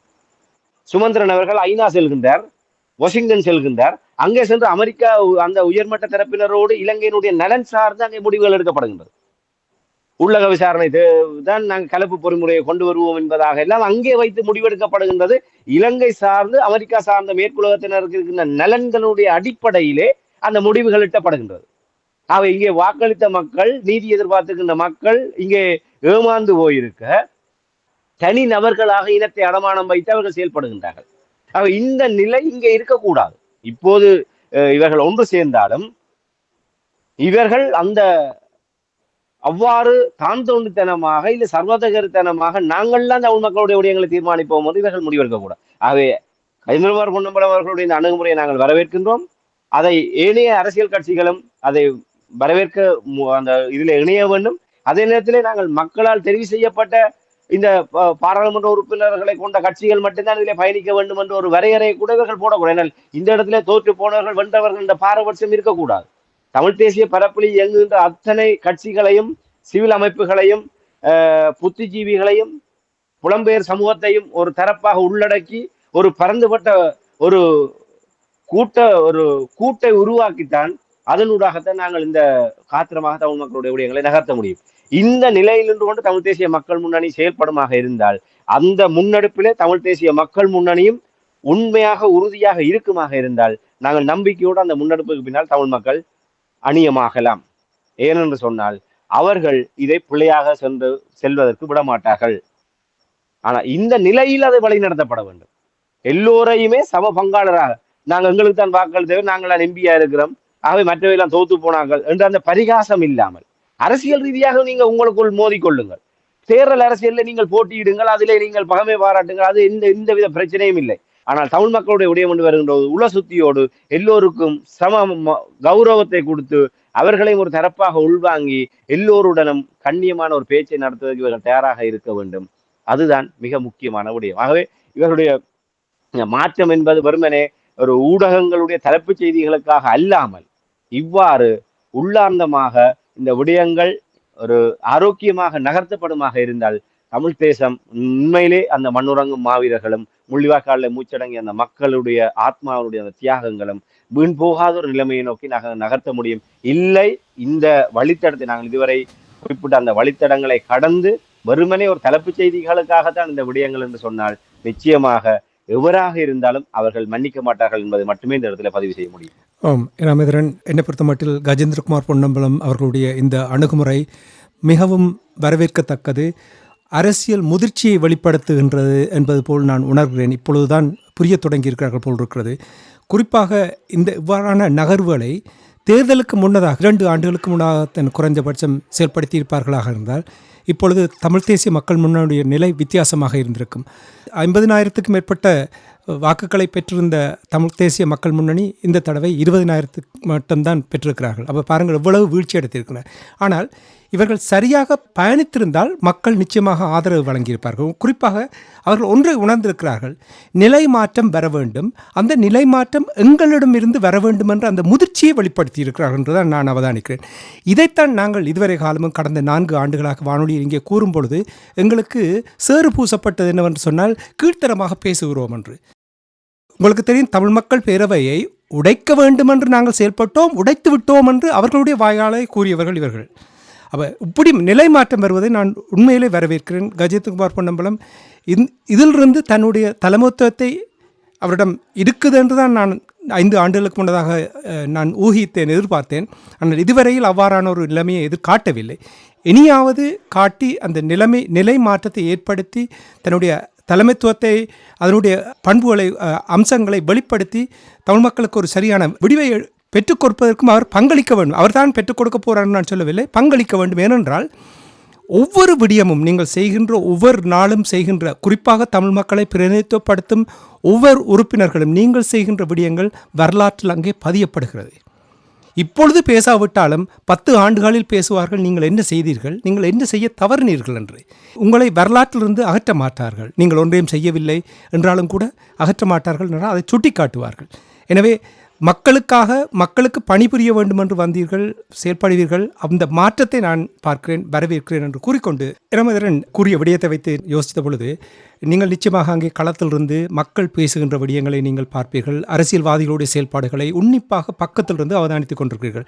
இந்த கஜேந்திரகுமார் பொன்னம்பலம் அவர்களுடைய இந்த நிலை மாற்றத்துக்கு என்ன காரணம் என்று நீங்கள் அவதானிக்கிறீர்கள்? ஒன்று. இரண்டாவது, இது எவ்வளவு ஒரு ஆரோக்கியமான விடயமாக தமிழ் தரப்பில் பார்க்கப்படுகின்றதா? என்னடா உங்களுக்கு தெரியும், பொது தேர்தலில் எவ்வாறு அவர்களுக்கு ஆதரவு குறைந்திருந்த நிலைமையை நீங்கள் அவதானித்திருப்பீர்கள். நீங்கள் எவ்வாறு பார்க்கிறீர்கள்? அங்கே எவ்வாறு பேசப்படுகிறது? உண்மையா நீங்கள் அந்த முன்னர் குறிப்பிட்டதை போன்று இவர்கள் தமிழ் மக்கள் பேரவையை முற்றாக அழிக்க வேண்டும். அதாவது தங்களுக்காக மட்டுமே எதுவாக இருந்தாலும் அது தங்களுக்காகவே இருக்க வேண்டும், தங்களுக்கானதாகவே இருக்க வேண்டும் என்ற ஒரு எதிர்பார்ப்போடு ஒரு முரட்டுத்தனமான நிலைப்பாட்டோடு இருப்பதுதான் தமிழ் தேசிய மக்கள் முன்னணி. அது அமைப்புகளாக இருக்கட்டும், தனிநபர்களாக இருக்கட்டும், இல்லை குழுக்களாக இருக்கட்டும், இயக்கங்களாக இருக்கட்டும், எதுவாக இருந்தாலும் அவர்களை கேள்வி கேட்கக்கூடாது. அவர்கள் சொல்வதை மட்டும் செய்ய வேண்டும். நீங்கள் இருங்கள் என்றால் இருக்க வேண்டும், எழும்புங்கள் என்றால் எழும்ப வேண்டும், நித்திரை கொள்ளுங்கள் என்றால் நித்திரை கொள்ள வேண்டும். அதை மீறி ஏன் நான் இப்ப நித்திரை கொள்ள வேணும், இப்ப பகல் 12 மணி ஏன் நான் இப்ப நித்திரை கொள்ள வேணும்னு கேட்டா அவைகளுக்கு கோபம் வந்துடும். உடனே அவைகள் துரோகி அதுன்னு சொல்லி எல்லாம் பட்டம் சுட்டுற ஒரு நிலைமை இருக்கு. அப்படித்தான் தமிழ் மக்கள் பேரவை இவையெல்லாம் சேர்ந்து வந்துட்டு அது விக்னேஸ்வரன் அவர்களை முன்னிலைப்படுத்தியதாக நகர்ற மாதிரியான ஒரு தோற்றப்பாடு வந்தபோது இவர்களால் அதில் சமாந்தரமாக பயணிக்கப்பட முடியாத ஒரு சூழ்நிலையில 2019 எழுக தமிழ் இவர்களுடைய வகிபாகம் இல்லாமல் அது முன்னெடுக்கப்பட்ட போது தாங்கள் இல்லாத ஒரு முன்னெடுப்பு வெற்றி அடைந்ததாக சரித்திரம் இருக்கக்கூடாது. தமிழ் தேசிய மக்கள் முன்னணி பங்கேற்காத ஒரு நிகழ்வு வெற்றி பெற்று விட்டால் தமிழ் தேசிய மக்கள் முன்னணியுடைய எதிர்காலம் கேள்விக்குறியாகி விடும் என்ற ஒரே காரணத்துக்காக 2019 எழுக தமிழை குழப்ப வேண்டும் என்ற ஒரு முழு மூச்சாக நின்று செயல்பட்டவர் தமிழ் தேசிய மக்கள் முன்னணியினர். அதோடு சம நேரத்திலே தமிழ் மக்கள் பேரவையை நாங்கள் இல்லாமல் செய்து காட்டுகிறோம் என்று கங்கணம் கட்டி கொண்டு வேலை செய்தவர்கள். இதை பகிரங்கமாகவே அவர்கள் பல இடங்களிலே உள்ளக ரீதியாக அவர்கள் பேசியிருக்கின்றார்கள். அவருடைய மனச்சாட்சிக்கு தெரியும் இந்த 2 விடயங்களும் நாங்கள் கூறுகின்ற குற்றச்சாட்டுகளா இல்லை. இன்று மிகப்பெரிய மகிழ்ச்சி, அவர்களே அளிக்க வேண்டும் என்று நினைத்த அந்த தமிழ் மக்கள் பேரவையினுடைய தீர்வு திட்டத்தை இப்போது முன்னிலைப்படுத்தியதாக ஒரு மாற்றத்துக்கான சமிக்கையை தொடங்கி இருக்கின்றார்கள். அது மிகப்பெரிய நாங்கள் ஒரு ஆரோக்கியமான விடயமாகத்தான் பார்க்க முடியும். இந்த மாற்றத்துக்கு காரணம் என்கின்ற ஒரு கேள்வி பலரிடம் ஒரு விடை காண முடியாத ஒரு கேள்வியாகத்தான் இருக்கின்றது. உண்மையில அது அவர்கள்தான் என்னால் நாங்கள் முன்ன குறிப்பிட்டதை போன்று மக்களுடைய மனங்களை உணர்ந்திருக்கின்றார்களா, இதே நிலைமையிலே போனால் அடுத்த ஒரு நிலைமை எவ்வாறு இருக்கும் என்ற ஒரு நிலைப்பாடா, அப்படியான ஒரு சடுதியான ஒரு மாற்றமாக, ஏன்னா அது உடனடியாக வராது. என்னால் அவர்களை பொறுத்தவரையில் அப்படியாக ஒரு மக்கள் ஒரு ஆணை பெற்ற தரப்பாக நாங்கள் வர வேண்டும் என்பதற்காக செயல்படுகின்ற தரப்பாக கடந்த 15 ஆண்டு கால அரசியலிலே தமிழ் தேசிய மக்கள் முன்னணி தன்னை தகவமைத்துக் கொள்ளவில்லை. அவர்கள் நாங்கள் இப்படித்தான் இருப்போம், ஒருத்தரோட சேர மாட்டோம், நாங்கள் எங்களால் முடிந்தவரை இதை செய்வோம், இதை ஏற்றுக்கொண்டால் ஏற்றுக்கொள்ளுங்க, இல்லாவிட்டால் போங்கள் என்ற அடிப்படையில் கட்சி தொண்டர்களே அவர்கள் அவ்வாறுதான் பார்க்கின்றார்கள். அப்படி இருக்கும்போது மக்களை எப்படி அவர்கள் பார்ப்பார்கள்? ஆகவே மக்களுடைய மாற்றங்களை இவர்கள் உள்வாங்கியதாக தெரியவில்லை. ஆனால் நிச்சயமாக இதற்கு பின்னாலே ஏதோ ஒரு மனமாற்றம் இருக்கின்றது. அதை நாங்கள் கூராய்வு செய்து நாங்கள் போஸ்ட்மார்ட்டம் செய்து அதையெல்லாம் பார்க்கிறது என்பது இந்த காலத்துல ஒரு அவசியமற்ற வேலை. ஆனால் தமிழ் தேசிய மக்கள் முன்னணி இப்படியான ஒரு ஒட்டுமொத்த தமிழர்களும் விரும்புகின்ற ஒரு நிலை மாற்றத்துக்கு அவர்கள் ஆரம்ப புள்ளியாக அவர்கள் வந்திருக்கின்றார்கள், அதை தொடக்கி வைத்திருக்கின்றார்கள் என்பதை நாங்கள் எந்த விதமான மாற்று கருத்தும் இல்லாமல் அதை நாங்கள் தலைவணங்கி ஏற்றுக்கொண்டு அதை முன்னோக்கி செல்வதற்கு என்ன விதமான பங்களிப்புகளை செய்ய முடியுமோ அதை நோக்கி நகர்வதுதான் உண்மையில ஒரு சால பொருத்தமான விடயமாக இருக்கும் என்று நம்புகின்றேன். அதே இடத்துல நீங்க கேட்டதை போன்று இதனுடைய ஒரு எதிர்காலம் என்பது உண்மையிலே சுமந்திரன் அவர்கள் இந்த தமிழ் தேசிய அரசியல் பரப்பிலிருந்து நீக்கப்பட்டிருக்கின்ற அந்த வெற்றிடம் என்பது ஒரு ஆரோக்கியமான நிலைமையாகத்தான் இருக்கின்றது. என்றால் ஸ்ரீதரன் அவர்கள் இதிலே முதன்மைப்படுத்தப்படுகின்ற ஒரு நிலைமையிலே ஸ்ரீதரன் அவர்கள் எப்போதுமே ஒரு தமிழ் தேசியத்தை விட்டகலாத ஒரு தமிழ் தேசியத்தை முற்றுமுழுதாக முன்னிலைப்படுத்துகின்ற ஒருவராக இருக்கின்றார்.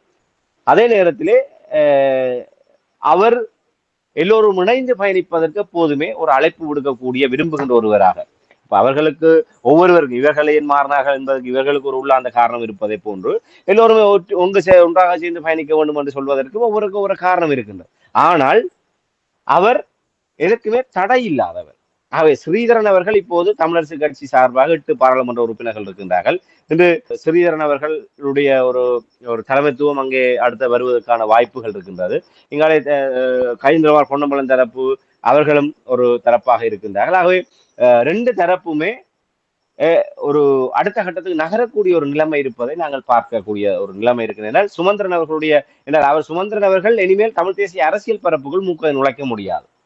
அவர் தமிழரசு கட்சிக்குள் குடைச்சல் கொடுக்க முடியுமே தவிர தமிழரசு கட்சிக்குள் இருந்து கொண்டு ஸ்ரீதரன் அவர்களை தலைமை பொறுப்புக்கு வரவிடாமல் தடுக்க முடியுமே தவிர தமிழரசு கட்சிக்குள் இருந்து கொண்டு தங்களுக்கு ஏற்றவாறு கைப்பொம்மையாக இருப்பவர்களை வைத்துக் கொண்டு தொடர்ந்து கட்சியை ஒரு நீதிமன்ற படியேறக்கூடிய ஒரு நிலைமையிலே வைத்திருக்க முடியுமே தவிர இதன் மூலமாக தமிழரசு கட்சி தான் பலகீனப்படுமே தவிர தமிழ் தேசியம் அல்ல. ஏன்னா ஸ்ரீதரன் அவர்கள் இந்த 10வது பாராளுமன்றத்தினுடைய ஒரு தமிழ் தேசிய கூட்டமைப்பினுடைய ஒரு பாராளுமன்ற குழு தலைவராக அவர் இருக்கின்றார். அவை சம்பந்தன் அவர்களுக்கு அடுத்ததாக சுமந்திரன் அவர்கள் உத்தியோகபூர்வமற்ற முறையில் தான் அந்த இடத்திலே ஒரு கைத்தடியாக சம்பந்தனுடைய கைத்தடியாகத்தான் சுமந்திரன் செயல்பட்டார். ஆனால் இன்று ஸ்ரீதரன் அவர்கள் ஒரு அங்கீகாரமாக உத்தியோகபூர்வமாக அவர்களுக்கு பிறகு ஒரு 15 ஆண்டுகளாக சம்பந்தன் அவர்கள் வகித்த பதவியை இந்த ஸ்ரீதரன் அவர்கள், அதாவது நாடாளுமன்ற குழு தலைவர் என்று சொன்னால் ராஜதந்திரிகளாக இருக்கட்டும், அரசு மட்டத்தில் யாராக இருந்தாலும் அவரோடு தான் பேசுவார்கள். அது வெறுமனே நாடாளுமன்ற செயல்பாடுகளோடு மட்டுப்படுத்தப்படுகின்ற விடயம் அல்ல. ஆக ஸ்ரீதரன் அவர்கள் அங்கே தலைமை பொறுப்புக்கு சம்பந்தனுக்கு அடுத்ததாக என்றால் இந்த இடத்தை தான் சுமந்திரன் குறிவைத்திருந்தார். தான் சம்பந்தன் அவர்களுடைய இடத்துக்கு தான் வர வேண்டும் என்று எதிர்பார்த்தார். ஆனால் யாழ்ப்பாண மக்கள் மிக தகுந்த பாடத்தை கொடுத்து அவரை தமிழ் தேசிய அரசியலில் இருந்து ஓட விரட்டி விட்டார்கள். இப்போது ஸ்ரீதரன் அவர்கள் ஒரு பக்கமாகவும் கயந்திரமார் பொன்னம்பலம் ஒரு பக்கமாகவும் இருக்கின்றார்கள். இவருக்குள் ஒரு நிலைமாற்றம் ஏற்பட்டிருக்கின்றது. அவர் எல்லோருமே அரவணைத்து செல்வதற்கு ஒரு தயாராக இருக்கின்றார். அதே நேரத்திலே தமிழரசு கட்சிக்குள் சுமந்திரன் தரப்பினருடைய குடைச்சலை சமன் செய்வதற்கு தமிழ் தேசிய பரப்பிலே ஒரு ஆக்கப்பூர்வமான ஒரு ஒரு இணைப்பை அவர் விரும்புவார். அந்த சூழ்நிலை இருக்கின்றது. என்றால் அவ்வாறு தமிழ் மக்களுடைய நிலையிலே ஒரு ஒன்றுபட்ட பயணத்துக்கு ஸ்ரீதரன் அவர்கள் இணங்கி செயல்படக்கூடிய ஒரு நிலைமை இருக்குமாக இருந்தால் அவருக்கு இடையூறு ஏற்படுத்துகின்ற சுமந்திரன் தரப்பினர் மக்களால் முற்றாக நிராகரிக்கப்பட்டு வெறுத்தொதுக்கப்படக்கூடிய நிலைமை இன்னும் வலுவடையும்.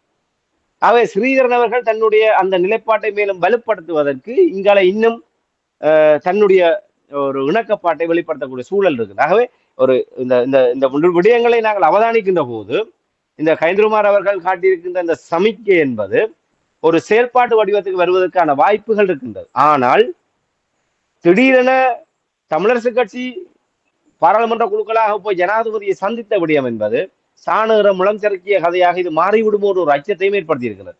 கடந்த காலத்தில் தமிழ் தேசிய மக்கள் முன்னணி இவ்வாறான அணுகுமுறைகளை கடைபிடித்தது. சுமந்திரன் அணி இதே போன்ற நடவடிக்கைகளை கடைபிடித்தது. உங்களுக்கு தெரியும், தமிழ் தேசிய கூட்டமைப்பு, நீதியரசர் சி வி விக்னேஸ்வரன், கயந்திரமார் தரப்பு எல்லோருமே இணைந்து தமிழ் அரசியல் கைதிகளுடைய விடுதலை போன்ற விடயங்களை ஒன்றாக பேசுவது என்ற முடிவெடுத்த உடனேயே செல்வராஜா கயேந்திரன் அவர்கள் அன்றாவரம் சிறைச்சாலைக்கு சென்று கைதிகளை பார்வையிட்ட ஒரு சம்பவம் நடைபெற்றது. நீங்கள் தமிழ் தேசிய பரப்பில் இயங்குகின்ற 13 நாடாளுமன்ற உறுப்பினர்களும் இணைந்து ஒரு முன்னெடுப்பை செய்வதாக கூறிவிட்டு அந்த இடத்துல ஒரு கட்சியாக போய் நீங்கள் அங்கே நின்றது எந்த அடிப்படையில் நியாயம்? அதை வலுக்குறைப்பு செய்கின்ற நடவடிக்கை. ஏன்னா நாங்கள்லாம் முதலிலே தொடங்கினோம் என்ற பெயர் வர வேண்டும். ஆகவே கூட்டு முன்னெடுப்புகளிலே ஒரு பக்கம் தலையை காட்டி விட்டு இங்காலே போய் குழப்புகின்ற வேலை. இதன் காரணமாக நம்பகத்தன்மை உடைக்கப்படுகின்றது. இதே வேளை பயங்கரவாத தடை சட்டம், இந்திய பிரதமர் நரேந்திர மோடி அவர்களுக்கு 8 கட்சிகள் இணைந்து ஒரு ஆவணம் கையளிக்கப்பட்டது. அப்போது அவர்களுக்குள் ஒரு கூட்டு உடன்பாடு முன்னெடுக்கப்பட்டது. தமிழ் மக்கள் எதிர்கொள்கின்ற 15 விடயங்களை வரிசைப்படுத்தி அதை ஒரு தமிழர்கள் தேசமாக அதை எவ்வாறு கட்சிகள் முன்னெடுப்பது என்கின்ற ஒரு புரிந்துணர்வு உடன்படிக்கை இந்த கட்சிகளுக்குள் எட்டப்பட்டது. அதிலே முதலாவது விடயம் பயங்கரவாத தடை சட்டத்தை நீக்குவது. வடக்கு கிழக்கிலே இருக்கின்ற தமிழ் தேசிய பரப்பில் இயங்குகின்ற 8 கட்சிகள் இணைந்து ஒரு கூட்டாக தமிழ் தேசிய அரசியல் பரப்பாக முன்னெடுப்பதற்கு ஒரு தீர்மானத்தை எடுத்து நடைமுறைப்படுத்துவதற்கு முன்னர் அதில் ஒரு தரப்பாக இருந்த சுமந்திரனும் சாணக்கியனும் தமிழரசு கட்சியினுடைய இளைஞர் அணியினூடாக பயங்கரவாத தடை சட்டத்துக்கு எதிராக கையெழுத்து சேர்க்கின்றோம் என்ற பெயரிலே அந்த விடயத்தை குழப்பினார்கள். இதன் மூலமாக இந்த கூட்டு முன்னெடுப்பு என்பது அப்படியே ஸ்தம்பிதம் அடைந்தது. அங்கே நம்பகத்தன்மை சிதறடிக்கப்பட்டது. ஆக இன்று ஸ்ரீதரன் அவர்கள் செய்திருக்கின்ற வேலையும் இங்கே கயந்திரமார் அவர்கள் ஒரு நல்ல சமிக்கையை காட்டுகின்றார். என்னத்துக்காக சொன்னார்? நாங்கள் அரசியல் தொடர்பாக பேசவில்லை. புதிய அரசாங்கம் அமைந்திருக்கின்றது, அரசியலமைப்பின் ஊடாக இந்த விடயங்கள் தீர்மானிக்கப்பட போகின்றது. ஆகவே நாங்கள் ஒரு இக்கட்டான காலகட்டத்தில் இருக்கின்றோம். ஆகவே தமிழ் மக்கள் பேரவையினுடைய தீர்வு திட்டத்தின் அடிப்படையிலே நாங்கள் தமிழ் மக்களுடைய ஒரு பொதுக் கொள்கை அடிப்படையில் இணைந்து செயல்பட தயார் என்று கூறியிருக்கின்றார். நீங்கள் அங்கே போய் என்ன பேசினீர்கள்? நீங்களும் அதே விஷயத்தை பேசினீர்கள். ஆனால் நீங்கள் கட்சியாக போய் பேசினீர்கள். ஒரு தரப்பாக தமிழ் தரப்பாக பேசுவதற்குரிய வழியை ஸ்ரீதரன் தரப்பினர் அவசரப்பட்டு உடைத்து விட்டார்கள். ஆகவே தமிழ் தேசிய மக்கள் முன்னணியினர் முன்னர் செய்ததை, சுமந்திரன் சாணக்கியன் தரப்பினர் முன்னர் செய்ததை இப்போது ஸ்ரீதரன் சாணக்கியன் அணியினர் அவசரப்பட்டு செய்திருக்கின்றார். இந்த நம்பகத்தன்மை எவ்வாறு இந்த இடைவெளியை ஸ்ரீதரன் தரப்பினர் இட்டு நிரப்பப் போகின்றார்கள் என்பதில் தான் இதனுடைய எதிர்காலம் தங்கியிருக்கு. ஆனால் சூழமைவு என்பது சாதகமாக இருக்கின்றது. ஆனால் இந்த ஒரு நெருடல் நிச்சயமாக தமிழ் தேசிய மக்கள் முன்னணிக்கு அது ஒரு விசனத்தை ஏற்படுத்தி இருக்கும். என்றால் ஒரு தீர்வு தொடர்பாக நாங்கள் தமிழ் தரப்பாக இந்த விடயங்களை கையாளுவோம் என்று பேசி அடுத்த நாள் இவர்கள் ஒரு கட்சியாக போய் இந்த விடயங்களை பேசுகின்றார்கள் என்று சொன்னால் அதனுடைய கனதியை குறைக்கின்றார். இதை எப்படி தமிழ் தேசிய மக்கள் முன்னணி பார்க்க போகின்றது, இது எப்படி ஸ்ரீதரன் தரப்பு சரி செய்ய போகின்றது என்பதில் தான் இதனுடைய அடுத்த கட்டம் தங்கி இருக்கின்றது. அவை நாங்கள் பொறுத்திருந்து பார்ப்போம். நிச்சயமாக அவர்கள் எவ்வாறு பார்க்க போகிறார்கள் என்று அது அவர்களிடம் விடுவோம். நாங்கள் பொறுத்திருந்து பார்ப்போம். இன்றைய அரசியல் கள நிகழ்ச்சியில் இணைந்து சமகால அரசியல் தமிழ் பரப்பில் உள்ள நிலைமைகளை உயிரோடை தமிழ் உறவுகளுக்கு எடுத்திருந்தமைக்காக அன்பர்கள் சார்பாக நன்றி கூறிக்கொண்டு இன்னும் ஒரு அரசியல் கள நிகழ்ச்சி இணைந்திருப்போம். அதுவரைக்கும் நன்றி, வணக்கம். நிச்சயமாக நன்றி, வணக்கம்.